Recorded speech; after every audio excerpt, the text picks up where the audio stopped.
Decolonisation. इस video में हम समझेंगे कि डीकोलोनाइजेशन क्या है, व्हाट इज डीकोलोनाइजेशन, और डीकोलोनाइजेशन की शुरुआत कब होती है, कहाँ से होती है, और क्यों वर्ल्ड वॉर टू के बाद एशिया अफ्रीका में कॉलोनियलिज्म खत्म हो जाता है। इंडिया के साथ साथ और भी कई कंट्रीज को इस पीरियड में डीकोलोनाइज कैसे कर दिया जाता है, क्यों इन्हें इंडिपेंडेंस मिलता है, इन सभी क्वेश्चंस को इस वीडियो में हम आंसर करने की कोशिश करेंगे। सबसे पहले ये समझते हैं कि डीकोलोनाइजेशन का मतलब क्या है, व्हाट इज डीकोलोनाइजेशन। मान लीजिए दो कंट्रीज हैं, एक वीक और एक पावरफुल। जब एक पावरफुल कंट्री एक वीक कंट्री के टेरिटरी में जाकर उस वीक कंट्री के पॉलिटी, इकोनॉमी और सोसाइटी को डायरेक्टली कंट्रोल करने लगती है, तब उस वीक कंट्री को हम उस पावरफुल कंट्री का कॉलोनी कहते हैं। तब वो वीक कंट्री उस पावरफुल कंट्री की कॉलोनी बन जाती है। ओके, ये है कॉलोनियलिज्म।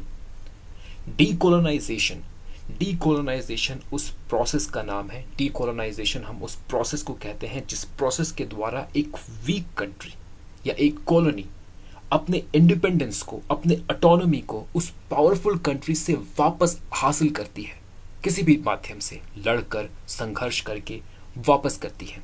इसे हम डीकोलोनाइजेशन कहते हैं। ओके, तो डीकोलोनाइजेशन कॉलोनियलिज्म का ही ऑपोजिट है, रिवर्स है।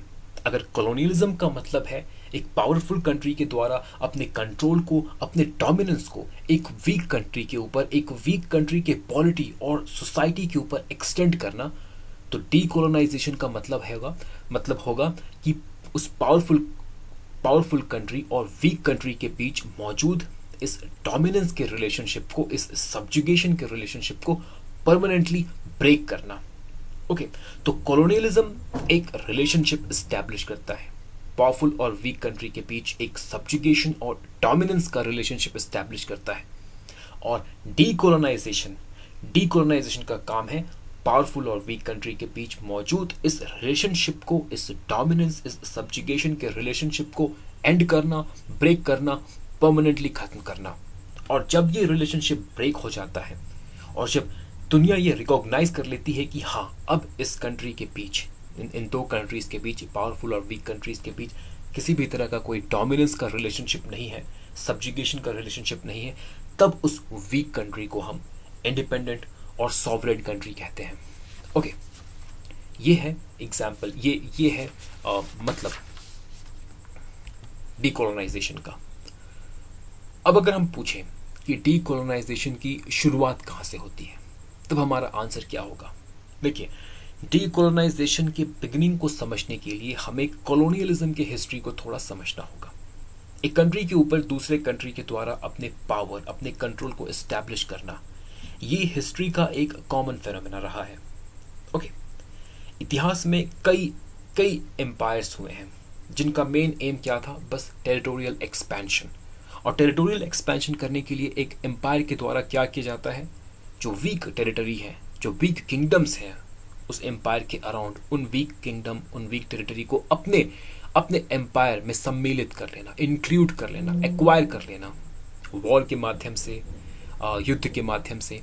ओके, लेकिन ध्यान दीजिएगा, इस इंपीरियल एक्सपेंशन को, एम्पायर्स के इस एक्सपेंशन को हम कॉलोनियलिज्म शब्द से नहीं जोड़ते।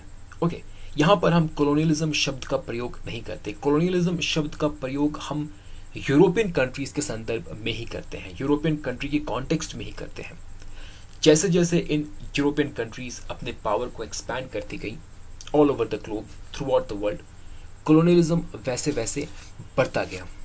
ओके, इस पावर एक्सपेंशन की शुरुआत, या यूँ कहें कि कॉलोनियलिज्म की शुरुआत स्पेन और पोर्तुगल के द्वारा की जाती है।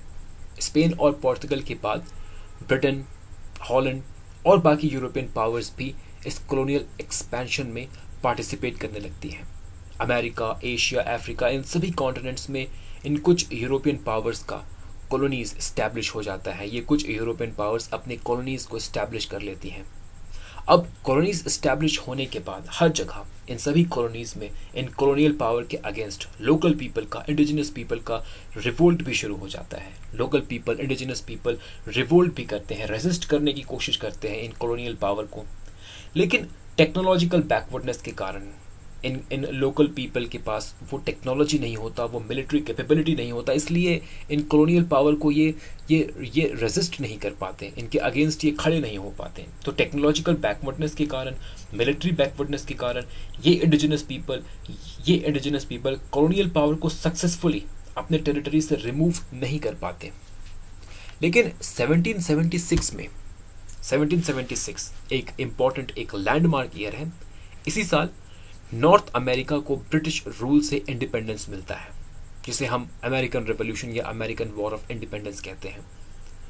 तो ये कहा जा सकता है कि डीकोलोनाइजेशन की शुरुआत 1776 से हो जाती है।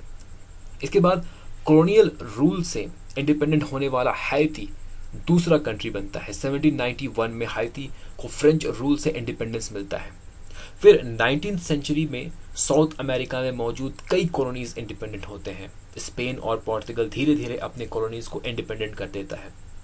लेकिन यहाँ पर आपको एक बात ध्यान से समझना है, 19th सेंचुरी में साउथ अमेरिका के कई कंट्रीज कॉलोनियल पावर से इंडिपेंडेंट हो जाते हैं, लेकिन इस पीरियड को हम डीकोलोनाइजेशन से जोड़कर नहीं देखते। इस पीरियड के लिए हम डीकोलोनाइजेशन शब्द का प्रयोग नहीं करते। क्यों? देखिए, 19th सेंचुरी में कई साउथ अमेरिकन कंट्रीज इंडिपेंडेंट हुई। 18th सेंचुरी के एंड में अमेरिका को इंडिपेंडेंस मिला।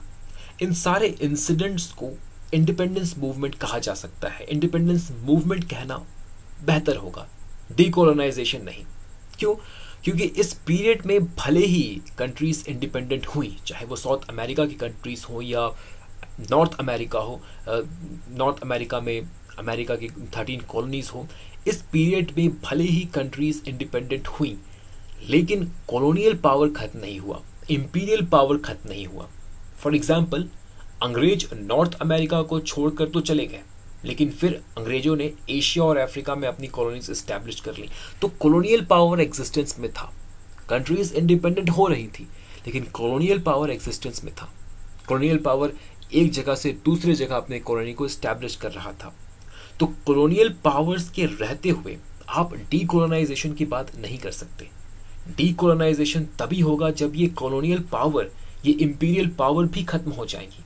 सो स्कॉलर्स का मानना है कि डीकोलोनाइजेशन की शुरुआत मेनली वर्ल्ड वॉर 2 के एंड के बाद होती है। वर्ल्ड वॉर 2 के एंड के बाद के पीरियड को ही हम डीकोलोनाइजेशन कहते हैं।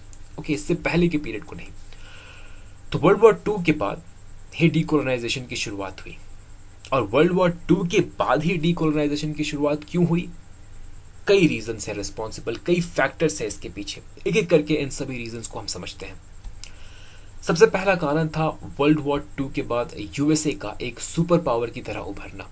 ग्लोबल लेवल पर, इंटरनेशनल लेवल पर यूएसए का एक सुपर पावर की तरह उभरना, और ब्रिटेन, फ्रांस जैसे कॉलोनियल पावर के पावर में मैसिव डिक्लाइन होना, गिरावट आना।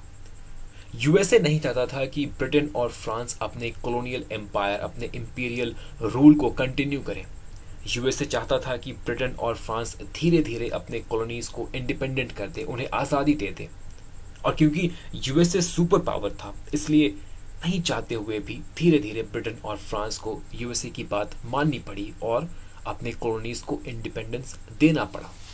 ओके, तो ये एक इम्पॉर्टेंट रीज़न था यूएसए का सुपर पावर के तरह उभरना। ओके, यूएसए की कोई अपनी कॉलोनी नहीं थी। जिस तरह ब्रिटेन और फ्रांस की कॉलोनी थी, उस तरह यूएसए की कोई अपनी कॉलोनी नहीं थी। और इसलिए यूएसए ने ब्रिटेन और फ्रांस के ऊपर एक प्रेशर बनाया ताकि ब्रिटेन और फ्रांस अपने कॉलोनीज को जल्द से जल्द इंडिपेंडेंट कर दे। वर्ल्ड वॉर 2 से दूसरा रीज़न, वर्ल्ड वॉर 2 से ब्रिटेन और फ्रांस जैसे इंपीरियल पावर को बहुत बहुत नुकसान हुआ। ओके, वर्ल्ड वॉर 2 के बाद इनकी फाइनेंशियल कंडीशन, इनकी मिलिट्री पावर बहुत अधिक कम हो जाती है। ओके, इनकी फाइनेंशियल और मिलिट्री पावर बहुत अधिक कम हो जाती है। ये इंपीरियल पावर, ब्रिटेन और फ्रांस जैसे इंपीरियल पावर अब उस पोजीशन में नहीं रहते कि ये अपने कॉलोनीज को मेंटेन कर सके, अपने कॉलोनीज का खर्चा ये उठा सके। अब ये उस पोजीशन में नहीं थे। फाइनेंशियली इनके लिए बहुत डिफिकल्ट था अपनी कॉलोनीज को मेंटेन करके रखना, अपने कॉलोनीज का खर्चा उठाना। तो ये भी एक इम्पॉर्टेंट रीज़न था डीकोलोनाइजेशन के पीछे। फिर वर्ल्ड वॉर 2 के बाद इन कॉलोनीज के भीतर, दैट मीन्स इन कॉलोनीज में नेशनलिस्ट मूवमेंट भी बहुत स्ट्रांग होने लगा। Freedom movement, freedom struggle movement भी बहुत स्ट्रांग होने लगा। इन सारे कॉलोनीज में। जैसे इंडिया बेस्ट एग्जाम्पल है। वर्ल्ड वॉर टू के बाद इंडिया में nationalist movement, freedom struggle movement और अधिक स्ट्रांग होने लगा, और इन फ्रीडम मूवमेंट्स को देखते हुए, इन नेशनलिस्ट मूवमेंट को देखते हुए ब्रिटेन और फ्रांस जैसी कॉलोनी इंपीरियल पावर अपने कॉलोनीज को इंडिपेंडेंट करना शुरू कर देती है। अब चौथा इंपॉर्टेंट रीज़न है कि इन कंट्रीज़ को अब एक प्लेटफॉर्म भी मिल चुका था यूनाइटेड नेशंस के फॉर्म में। यूनाइटेड नेशंस के रूप में अब इन कंट्रीज़, दैट मीन्स इन कॉलोनीज़ के पास अब एक प्लेटफॉर्म था जहाँ पर ये कॉलोनीज़ अपनी आवाज़ उठा सके, अपने इंडिपेंडेंस को लेकर आवाज़ उठा सके। तो इन्हीं कारणों की वजह से वर्ल्ड वॉर टू के बाद अधिक से अधिक कंट्रीज़ डीकोलोनाइज हो जाती हैं। कॉलोनियल पावर का इन कंट्रीज़ के ऊपर डायरेक्ट कंट्रोल खत्म हो जाता है। तो वर्ल्ड वॉर टू के बाद ही डीकोलोनाइजेशन प्रोसेस शुरू होता है और कॉलोनियल पावर का कंट्रीज़ के ऊपर डायरेक्ट कंट्रोल खत्म होने लगता है। कंट्रीज़ धीरे धीरे इंडिपेंडेंट होने लगती है। इसी प्रोसेस में इंडिया के साथ साथ कई एशियन और अफ्रीकन कंट्रीज़ को भी इंडिपेंडेंस मिलता है। तो ये डीकोलोनाइजेशन का पूरा एक कॉन्सेप्ट था। उम्मीद है कि आपको ये कॉन्सेप्ट समझ में आया होगा। इस वीडियो में बस इतना ही। नेक्स्ट वीडियो में एक नए कॉन्सेप्ट के साथ मिलेंगे। तब तक के लिए धन्यवाद।